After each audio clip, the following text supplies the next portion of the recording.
یہ ہے from creation to creator,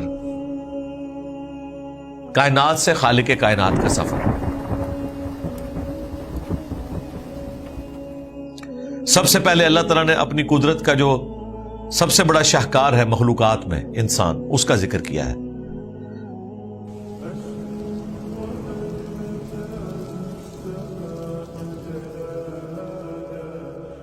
خلق الانسان من نطفہ، اسی نے پیدا کیا انسان کو ایک نطفے سے، ایک حقیر پانی سے۔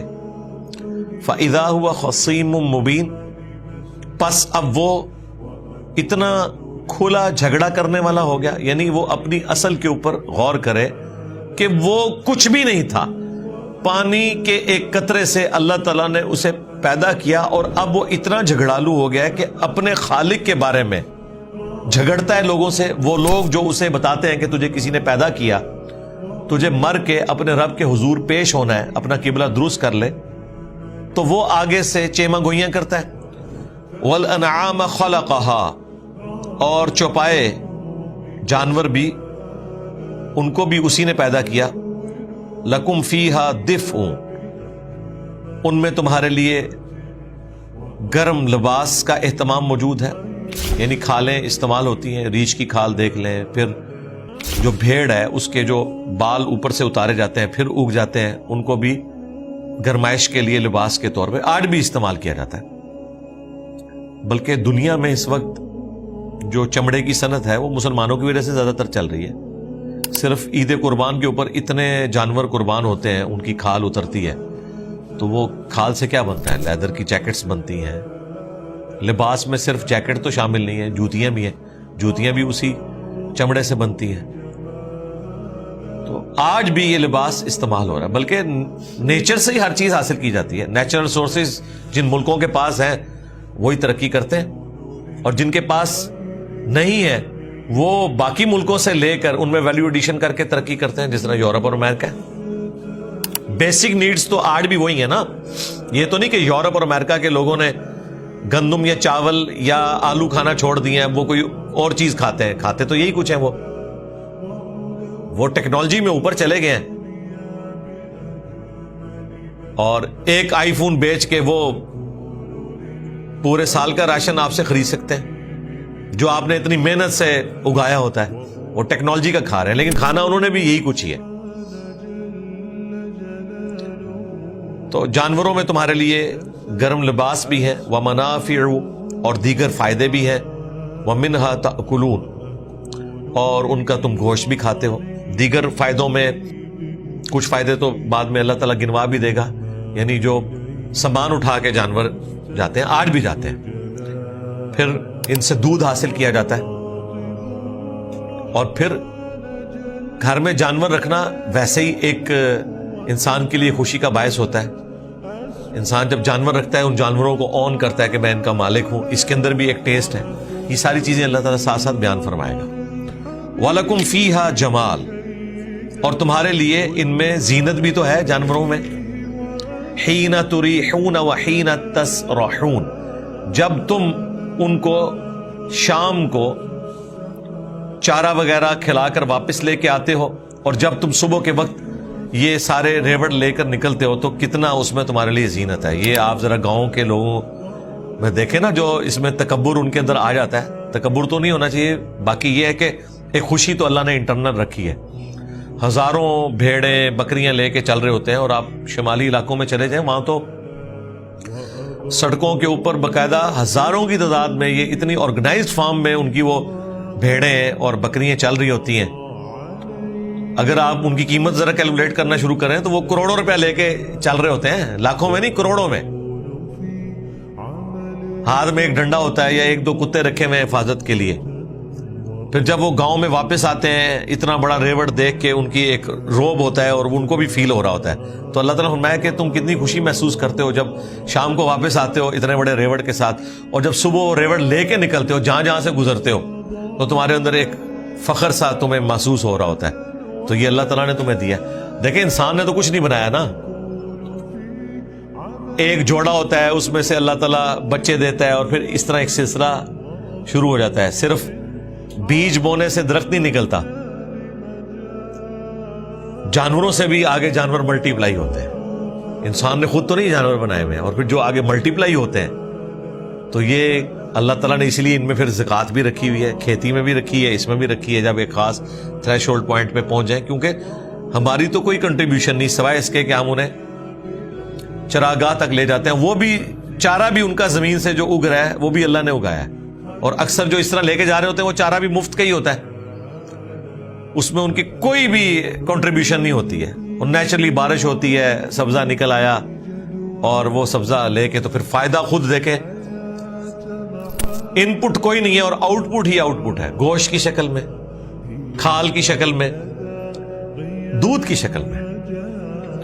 ہمارے پنجاب میں تو کہا جاتا ہے کہ جی جس کے گھر گائے ہے تو آدھا رزق اس کے گھر میں موجود ہے. گائے سے آپ دودھ, پھر اس دودھ سے مکھن, گھی, اور اس کے بعد اس کا گوبر بھی ایندھن کے طور پر آج بھی استعمال ہوتا ہے. کوئی چیز اس کی رائے گاہ نہیں جاتی. اور جب وہ دودھ دینا چھوڑ دیتی ہے اور پھر اس کا آگے جو ایک سلسلہ سٹارٹ ہوتا ہے, نیا بچہ ہوتا ہے. انسانوں میں تو پنجاب کے معاشرے میں بیٹی پیدا ہو جائے تو لوگ پریشان ہو جاتے ہیں, اور جانوروں میں اگر کوئی میل پیدا ہو جائے تو پریشان ہو جاتے ہیں. وہ تو خوش ہوتے ہیں کہ فیمیل ہو, کیونکہ گائے تو دودھ دے گی, بھینس دودھ دے گی, لیکن میل جانور تو نہیں. اگرچہ وہ بھی استعمال ہوتا ہے اس اعتبار سے, گوشت کے اعتبار سے وہ بھی بکتا ہے, اور بھی اس کے یعنی استعمال اپنی جگہ, لیکن گائے اور بھینس یہ انسان کا رزق ہے, اللہ تعالیٰ نے جوڑ دیا ہے, ہر اعتبار سے فائدہ مند چیز ہے. پھر گھر میں ایک رونق, ایک مصروفیت. آپ ذرا امیجن کریں, یہ تو اسمارٹ فون تو اب آئے ہیں, ادروائز پہلے لوگوں کی تو مصروفیات یہی ہوتی تھی نا. آج بھی گاؤں ایریا میں آپ دیکھیں ایک اچھی خاصی مصروفیت ہے, اور اتنی یہ سخت ڈیوٹی ہے کہ خدا نہ خواستہ گھر میں میت بھی ہو جائے نا, تب بھی آپ نے بھینس اور گائے کا دودھ تو نکالنا ہے, اس کے اوپر تو زیرو ٹالرنس ہے. پھر لوگ گھروں سے دوسرے شہروں میں زیادہ دنوں کے لیے جا بھی نہیں سکتے, کسی کی ڈیوٹی لگا کے جائیں گے, کس طرح چلے جائیں. تو یہ ایک خاص بانڈ ہے جو جانوروں کے ساتھ انسان کا ہو جاتا ہے. اور پھر اللہ تعالیٰ نے ایک نیچرل پیار بھی رکھ دیا ہے. بعض کا جب کسی کی بھینس یا گائے مر جاتی ہے, کئی دن تک لوگ روٹی نہیں صحیح طریقے سے کھا سکتے, ایک گھر میں سمجھے میت ہی پڑ جاتی ہے, ایک پیار محبت کا ایک رشتہ بھی ہو جاتا ہے, ایک اللہ تعالیٰ نے اس طرح رکھا ہے. اور دیکھیں یہ کتنے طاقتور جانور ہیں اللہ نے مسخر کر دیے. بھینس گائے میں طاقت کتنی ہے, چھوٹا سا بچہ بھی ایک چھوٹی سی رسی جو اس کو نکیل ڈالی ہوئی ہے اتنے بڑے اونٹ کو بھی لے کے چل رہا ہے. اللہ تعالیٰ نے مسخر کر دیا نا انسان کے لیے. وَتَحْمِلُ أَثْقَالَكُمْ إِلَى بَلَدٍ لَمْ تَكُونُوا بَالِغِيهِ, اور وہ جانور اٹھائے ہوئے جاتے ہیں تمہارا بوجھ ان شہروں تک کہ جہاں تم پہنچ ہی نہیں سکتے, إِلَّا بِشِقِّ الْأَنفُسِ, مگر بڑی مشقت کے ساتھ. اگر کوئی بہت طاقتور ہے تو کوئی اپنا سامان لے جائے, ادروائز ان جانوروں کے بغیر تم ٹرانسپورٹیشن بھی نہیں کر سکتے. اور یہ آج بھی ویلڈ ہے. آپ سوچ رہے ہوں گے فریٹ ٹرینیں چل رہی ہیں, کارگو کے جہاز اڑ رہے ہیں, بسیں چل رہی ہیں, اس کے باوجود جو مشکل جگہ ہیں وہاں پہ آج بھی یہی جانور جاتے ہیں, گھوڑے, خچر, گدھے. اس لیے تو آپ دیکھیں فوجیوں نے یہ سارے پالے ہوئے ہوتے ہیں. فوجیوں کی جو چوکیاں ہیں پہاڑوں کے اوپر, وہاں کیسے لے کے جائیں گے؟ ہیلی کاپٹر کے ساتھ تو افورڈ ہی نہیں کر سکتے آپ, اتنا مہنگا پڑے گا. پھر آپ کو ہیلی پیڈ بھی بنانے پڑیں گے وہاں پہ. اور یہ خچر جو ہیں ان کو تو راستوں کی بھی ضرورت نہیں ہے, وہ خود بخود جو نیچرل راستے پہاڑوں میں موجود ہیں جن پہ آپ کو گاڑی نہیں اوپر لے کے جا سکتے, موٹر بائک نہیں لے کے جا سکتے, وہ اتنی تیزی سے سامان اٹھا کے اوپر چلے جاتے ہیں. اور یہ بھی نہیں کہ آپ کی نافرمانی کریں, اتنے تابع فرمان ہیں. تو اللہ تعالیٰ ہمارا ہے کہ یہ ان جگہوں پر تمہارا سامان اٹھا کے چلتے ہیں جہاں تم جا ہی نہیں سکتے مگر بہت زیادہ مشقت کے ساتھ. ان ربکم لرؤوف الرحیم, بے شک تمہارا رب بہت مہربان ہے اور رحم فرمانے والا ہے. یعنی یہ اللہ کی رحمت ہے کہ اس نے جانوروں کو تمہارے لیے مسخر کیا, تم پر رحم فرمایا ہے کہ تم اس تکلیف سے نہ گزرو، جانور تمہارے لیے پیدا کر دیے. اچھا جانور بھی ایسا کوئی تکلیف سے نہیں گزرتے، الا یہ کہ کوئی بہت بیمار جانور ہو، بوڑھا ہو جائے، ادروائز یہ ان کی نیچر میں ہے کہ انہوں نے یہ سب کچھ کرنا ہے. اللہ نے انہیں بنایا ہے اس کے لیے. ان کے احساسات کا تو ہم اندازہ نہیں کر سکتے، لیکن اللہ تعالیٰ جب فرما رہا ہے تو یقیناً انہیں اس چیز کا احساس ہے کہ وہ کس لیے پیدا ہوئے ہیں، انسان کی خدمت کے لیے. والخیل، اور اسی نے پیدا کیے ہیں گھوڑے، والبغال، اور خچر، والحمیر، اور گدھے، لترکبوہا، تاکہ تم ان پر سواری کرو، وزینہ، اور اس میں تمہارے لیے زینت بھی ہے. آج بھی زینت ہے جی. گھوڑے تو اتنے مہنگے ہیں کہ ہماری موٹر بائکس اور گاڑیاں بھی ان سے سستی ہوں. اتنے مہنگے گھوڑے ہیں. آج بھی گھوڑوں کی ریس لگتی ہے اور لوگوں کے لیے ایک خوشی کا سامان ہے، شوق ہے، لوگوں نے پالے ہوئے، اتنا خرچہ کرتے ہیں ان کے اوپر. آج بھی اسی طریقے سے ویلڈ ہے یہ. وَيَخْلُقُ مَا لَا تَعْلَمُونَ، اور وہ پیدا فرماتا ہے اور فرمائے گا، کیونکہ مضارع کا صیغہ استعمال ہوا ہے. مَا لَا تَعْلَمُونَ، ایسی سواریاں جن کو تم نہیں جانتے.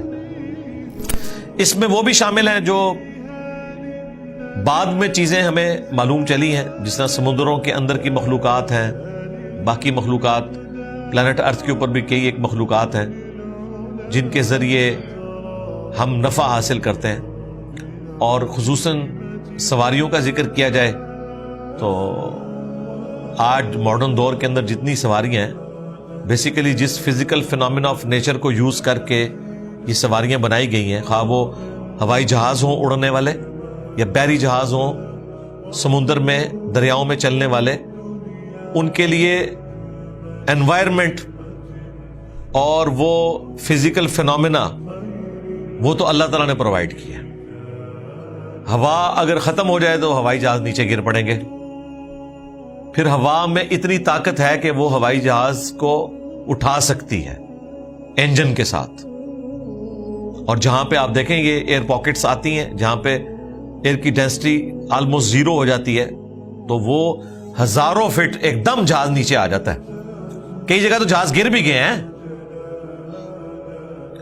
سب سے زیادہ جو ایکسیڈنٹ جہازوں کے ہوتے ہیں نا، کریشز، وہ لینڈنگ کے وقت ہوتے ہیں. ٹیک آف کوئی مشکل فینومینا نہیں ہے. ٹیک آف میں کبھی آپ نے کوئی ایکسیڈنٹ ہوتے نہیں دیکھا ہوگا. سب سے زیادہ جو ایئر کریشز ہیں نا وہ لینڈنگ کے وقت ہوتے ہیں. اس وقت اگر ہوا تیز ہو جائے یا مخالف سمت میں اتنی تیز چلے کہ وہ لینڈ ہی نہ کر سکے اور اس کی ٹپ ادھر ادھر ہو گیا تو جہاز گیا. وہ تو آپ سمجھے ایک پتنگ کی مانند ہے. اتنے بڑے فضا کے اندر جہاز کی کیا اوقات ہے. تو یہ ہر چیز فیوریبل ہوتی ہے تو تب جا کے یہ جہاز لینڈ کرتے ہیں. اڑنے کے قابل اس فزیکل فینومینا جو بوئنسی کی فورس ہے، قوت اچال. سمندروں میں بھی آپ دیکھیں اس وقت بھی سب سے زیادہ تجارت جو ہے وہ سمندر کے ذریعے ہو رہی ہے، سب سے سستی تجارت. ایک دن کے لیے اگر آپ تجارت بند کر دینا، ایک دن کے لیے دنیا کی نہیں، صرف نہر سوئز بند کر دینا آپ ایک دن کے لیے، تو اربوں نہیں کھربوں ڈالر کا نقصان ہو جاتا ہے. کرایہ پڑنا شروع ہو جاتا ہے، چیزیں ڈیلے ہو جاتی ہیں. یہ جو آپ کے بحری جہاز ہیں نا، انہیں سمندر میں کھڑے ہونے کے لیے بھی فیول کی ضرورت ہے. آپ کیا سمجھتے ہیں اگر خالی کھڑا کر دیا جائے تو یہ بغیر فیول کے کھڑا ہو جائے گا؟ وہ تو پتہ نہیں ادھر چھوڑیں گے تو جا کے پیسیفک والا اٹلانٹک میں پہنچ جائے گا. جو بحری جہاز ہے اسے سمندر میں ایک جگہ رکنے کے لیے بھی مسلسل اپنے آپ کو انجن کو چلانے کی ضرورت ہے. وہ ایک جگہ اسے مینٹین کیا جاتا ہے، ادروائز ڈرفٹ ہو جاتا ہے. یہ چھوٹا سا جو آپ کا یہ بحری جہاز ہے نا، چھوٹا سا بحری جہاز، یہ 3 سے 4 لاکھ روپے کا پیٹرول یا ڈیزل ایک گھنٹے میں یوز کرتا ہے. چھوٹا. یہ جو آپ دیکھ رہے ہیں نا ٹی وی میں جو ہزاروں کنٹینر والے ہیں، یہ تو چھوڑ دیں، ان کا تو ایک گھنٹے کا جو صرف فیول کا خرچہ ہے نا وہ ملینز میں ہے. اس لیے تو ہزاروں کنٹینر انہوں نے لادے ہوتے ہیں. چند ایک کنٹینرز کے ساتھ آئے تو ہر چیز آپ کو 1000 گنا پرائس کے اوپر ملے. 10-10 ہزار کنٹینر، 20-20 ہزار کنٹینر، اتنی وزنی چیز، لاکھوں ٹن وزن. سمندر نے اٹھایا ہوا ہے. تو سمندر کے اندر یہ کوالٹی کس نے رکھی ہے؟ اللہ نے، ادروائز تو ڈوب جائے.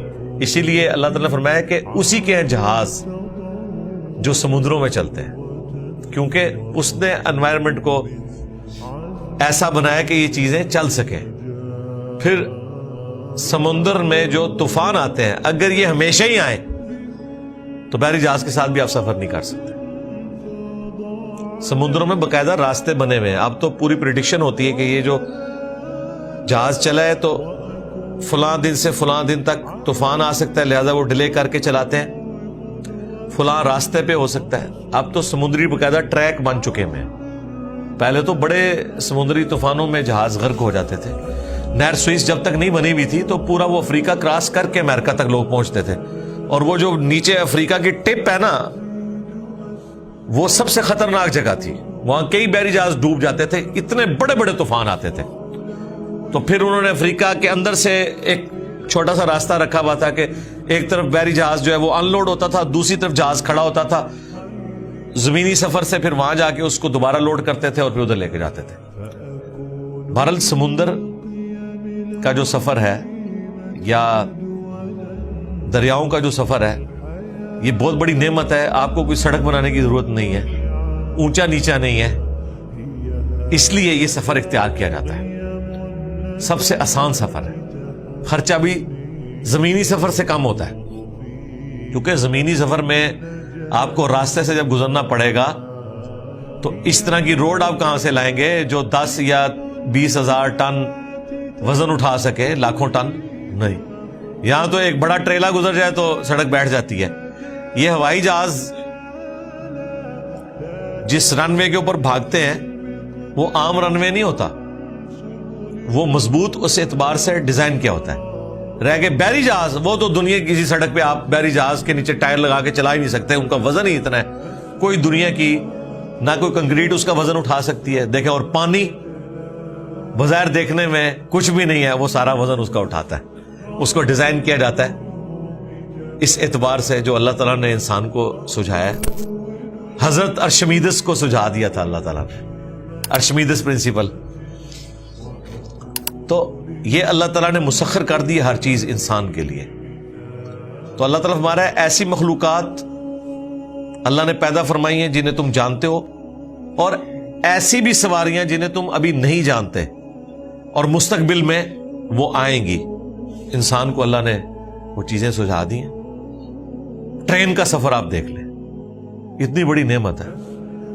ٹرین پوری انسانی ہسٹری میں جو ٹرننگ پوائنٹ ہے نا، یا تو پہلا ٹرننگ پوائنٹ تھا جب انسان نے پہیہ بنا لیا آلموسٹ 5,000 سال پہلے، اور جو دوسرا ماڈرن سائنس میں جو ہے نا وہ یہ اسٹیم انجن ہے. حضرت اسٹیفن نے جو بنایا تھا، آج 300 سال نہیں ہوئے اسٹیم انجن کو. 1748 میں، آج کیا چل رہا ہے 2024، 300 سال نہیں ہوئے. یہ جتنی انسانی ترقی ہے یہ ان 300 سالوں کے اندر ہے. اسٹیم انجن بنا، ٹرین کا آئیڈیا آ گیا. ٹرین کا آئیڈیا آیا، دنیا بدل گئی ہے. اور اس وقت چونکہ گریٹ برٹن کی حکومت تھی 1/4 دنیا کے اوپر، افریقہ سے لے کر آسٹریلیا تک، تو پھر انہوں نے پوری دنیا کے اندر ریلوے نیٹ ورک بچھا دیا. اور جو ان کے انڈر نہیں بھی آتے تھے، جرمنی تھا یا سلطنت عثمانیہ تھی، انہوں نے بھی باقاعدہ، چونکہ ایک ٹیکنالوجی تو ڈیولپ ہو گئی تھی، تو ریلوے لائنز بچھانا شروع کر دی. ریلوے لائن کی برکت یہ ظاہر ہوئی کہ پہلی دفعہ انسانی ہسٹری میں ہوا کہ ایک جگہ کا سامان دوسری جگہ پہ جانا شروع ہو گیا اور استعمال کے قابل ہو گیا. ادروائز اگر آپ یہ کہیں کہ آج سے 200-300 سال پہلے کا انسان ملتان کا آم جہلم میں کھا سکتا تھا؟ نہ، انہیں پتہ بھی نہیں ہوگا. ملتان جائیں گے تو کھائیں گے، یہاں تک آم پہنچ ہی نہیں سکتا تھا. کئی ہفتوں کے سفر سے پہنچے گا، گل سڑ جائے گا. سرگودا کا کینو جناب دبئی میں بک رہا ہے، کوئی سوچ بھی نہیں سکتا تھا. کس کی برکت سے؟ اس ٹریولنگ کی برکت سے. بلکہ آپ بی بی سی کے اوپر ایک باقاعدہ پوری ڈاکومنٹری بنی ہوئی ہے کہ یہ ٹرین کے سفر نے دنیا کو کیسے بدلا ہے. پہلے لوگ ایک علاقے کی چیز دوسرے علاقے میں یوز بھی نہیں ہوتی تھی. مثلا اگر گجرانوالہ میں اس وقت ٹائلز بن رہی ہیں تو گجرانوالہ کے گھروں میں آپ کو ٹائلز لگی ہوئی نظر آئیں گی, دوسری جگہوں پہ نہیں. کیوں بھائی؟ ٹائل کو اٹھا کے اگر آپ گدے پہ لوڈ کر کے لاہور لے کے جائیں گے تو ایک ٹائل جو یہاں سے 1000 روپے کی چلی ہے وہاں جا کے 10,000 کی ٹائل ہو جائے گی سنگ مرمر کی. کون لگوائے گا؟ بادشاہ ہی لگواتے تھے نا. سینکڑوں ہاتھی لگے تھے سنگ مرمر کو لے کے جانے کے لیے جب تاج محل بنا تھا. پوری سلطنت کے ریسورسز جھونک دیے تھے حضرت شاہ جہان نے, اور پھر حضرت اورنگزیب عالمگیر نے اپنے ابا جی شاہ جہاں کو 9 سال کے لیے قید بھی کر دیا کہ ان میری بیبے تھا مزار تو ویکھتا رہے. وہ تو ایک عورت کا مزار تھا نا تاج محل. تو وہ ہسٹری دیکھیں, ہاتھیوں کے اوپر لوڈ ہو کے یہ سارے کا سارا سامان جاتا تھا. تو ظاہر عام بندوں نے تو نہیں ہاتھی رکھے ہوئے تھے, وہ تو حکمران ہی رکھ سکتے تھے. اور وہ بھی کتنی دور لے جاتے ہوں گے؟ یہ تو نہیں ہو سکتا کہ ہاتھی کو یہاں سے چلا کے آپ کراچی لے جائیں. لے کے بھی جائیں تو کتنے کا پڑے گا آپ کو؟ ایک دن میں تو نہیں اس نے پہنچنا, مہینوں میں پہنچے گا. وہ سارا خرچہ ہاتھیوں کا کھانا ہے جو آپ نے کھلانا ہے راستے میں. تو ایک سنگ مرمر کی اگر ایک سیل یہاں سے آپ نے 10,000 کی لوڈ کی ہے, اتنے جب پہنچتے 10 لاکھ دی ہو جائے گی. تو کس نے لے کے لگانی ہے؟ ٹرین نے کیا کیا؟ یہ سارے مسئلے حل کر دیے. ایک جگہ چیز بنتی ہے, کارگو میں رکھی, دوسری جگہ ان لوڈ ہوئی, اور پھر یوں دنیا کا کلچر بدلنا شروع ہوا. اور دیکھیں کمال ہے, ہم نے تو سکون سے نہیں گوروں کو رہنے دیا سب کانٹیننٹ میں. 90 سال انہوں نے سمجھ لیں ایک نیزے کی نوک پہ گزارے ہیں, 1857 سے لے کر 1947 تک. 90 سال بنتے ہیں نا. اس میں کتنی جگہ ان کو لڑائیاں اور فساد اور دنگے اور پروٹیسٹ, ان 90 سالوں کے اندر انہوں نے پورے سب کانٹیننٹ میں ریلوے کی پٹریاں بچھا دی ہیں. آج تک وہی ٹریک یوز ہو رہے ہیں. پٹری ہم کبھی کبھار چینج کر لیتے ہیں, سلیپرز بھی چینج کرتے ہیں, ٹریک وہی ہیں جو ٹریک بنا دیے میں. ایون کئی پل بھی وہی ہیں, نہری نظام دے دیا.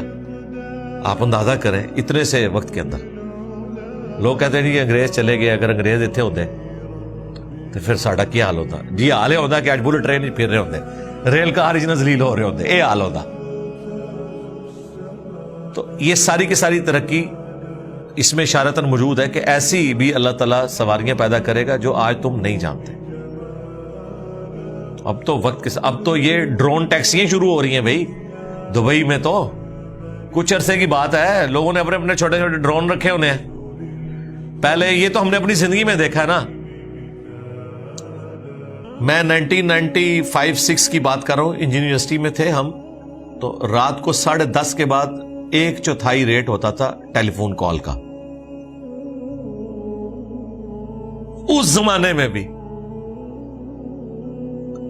14 روپے 1 منٹ کا خرچہ آتا تھا.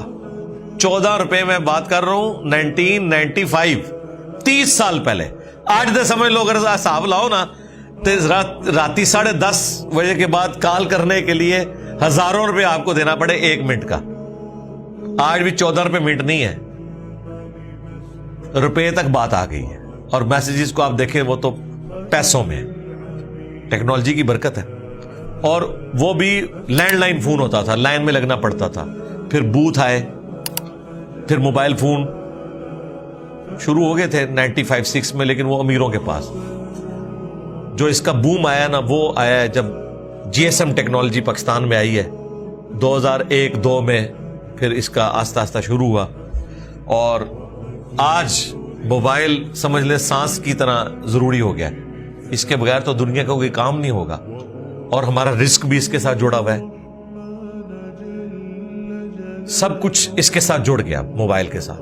کسی نے سوچا بھی تھا کہ یہ موبائل ہماری زندگی کا اتنا لازمی جز بن جائے گا؟ اسی طریقے سے وہ وقت دور نہیں ہے جب اس طرح کی جو ہوائی سواریاں ہیں یہ بھی ہر بندے کے استعمال میں آ جائیں گی. موٹر بائکس کا بھی کسی نے سوچا تھا یار؟ پہلی دفعہ جب سائیکل بنی تھی نا, جو یہ 2 پہیوں والی سائیکل جو اس وقت ماڈرن ہے, یہ اس کو مشکل سے آپ سمجھ لیں 150 سال ہوئے ہیں. پاکستان بننے سے پہلے سائیکل ہونا بھی کسی کے پاس بڑی بات ہوتی تھی. لوگ اتنے خوش ہوتے تھے کہ یار ہم خود جا رہے ہیں. گھوڑوں میں بگیوں کے اندر بیٹھ کے جانے والے لوگ یا گھوڑے کے اوپر سواری کے ذریعے جانے والے لوگ اتنی مشکل سے تکلیف سے, ایسے لوگ جو جانوروں کے اوپر ڈیپینڈنٹ ہو, انہیں سائیکل مل جائے کہ وہ پیڈل مار کے خود سفر کر سکیں تو بہت بڑی نعمت تھی. شروع میں جب سائیکل آئی تھی لوگ 40-50 کلومیٹر روزانہ سائیکل پہ جاتے تھے شوق سے, کیونکہ یہ جذبہ ہی اتنا ہوتا تھا کہ ہم کسی گھوڑے کے محتاج نہیں رہے, خود جا رہے ہیں. ہم بھی جب بچپن میں نیا سائیکل چلانا سیکھا ہے 15-20 کلومیٹر تو شاہی کوئی نہیں ہوتی تھی, حالانکہ کتنی ایفرٹ پٹ. اور موٹر بائک پہ آ جائیں, موٹر بائک تو میرا خیال ہے اس میں تو یہ والی ایفرٹ بھی ختم ہے, اور ایسی انجوائمنٹ ہے شاید یہ 100 سال بعد بھی موٹر بائک والی جو ایک فیسلٹی ہے یہ ایک مزیدار چیز ہے. اور جب یہ ایئر ٹیکسی شروع ہو جائیں گی اور ایک عام بندہ ان کو خرید سکے گا, جس طرح موبائل فون کسی نے سوچا تھا, ایک عام آدمی بھی جس پہ سننے کے بھی پیسے پڑتے تھے کسی زمانے میں, کہ ایک عام آدمی, لوگ اس ٹائم جب یہ یو فون لانچ کیا نا تو اس وقت یہ باتیں شروع ہو گئی تھی کہ جی آپ کو گھروں میں جو کام کرنے والے لوگ ہیں نا, جو عورتیں کام کرتی ہیں کیونکہ وہ ان کی لیونگ سٹینڈرڈ سب سے کم ہوتا ہے, ان کے ہاتھ میں بھی آپ کو موبائل نظر آئیں گے. اور ہم ہنستے تھے کہ یار یہ کیسے, یہ بیچارے تو مطلب فون بھی کسی کے گھر جا کے ان کی منتیں مار کے کرتے ہیں, ان کے ہاتھ میں بھی موبائل ہوں گے. تو دیکھ لیں ان کے پاس ٹچ اسکرین ہے, میرے پاس سادہ موبائل ہے. میں نے اپنے سوا ابھی تک کوئی اپنے جاننے والوں میں بندہ نہیں دیکھا کہ جس کے پاس یہ والا موبائل ہو. ہاں جس کے پاس ہے تو وہ پیرلل میں اس نے ضرور رکھا ہوا ہے, لیکن وہ 76 موبائل ہوتے کو لائے ہے وہ اسکرین والا موبائل. اس کے بغیر تو اب چاہ رہے ہی نہیں, لوگوں کی زندگی ساری اس کے ساتھ جڑی ہوئی ہے. تو یہ اللہ تعالیٰ نے وقت کے ساتھ ساتھ انسان کو ترقی کروائی ہے.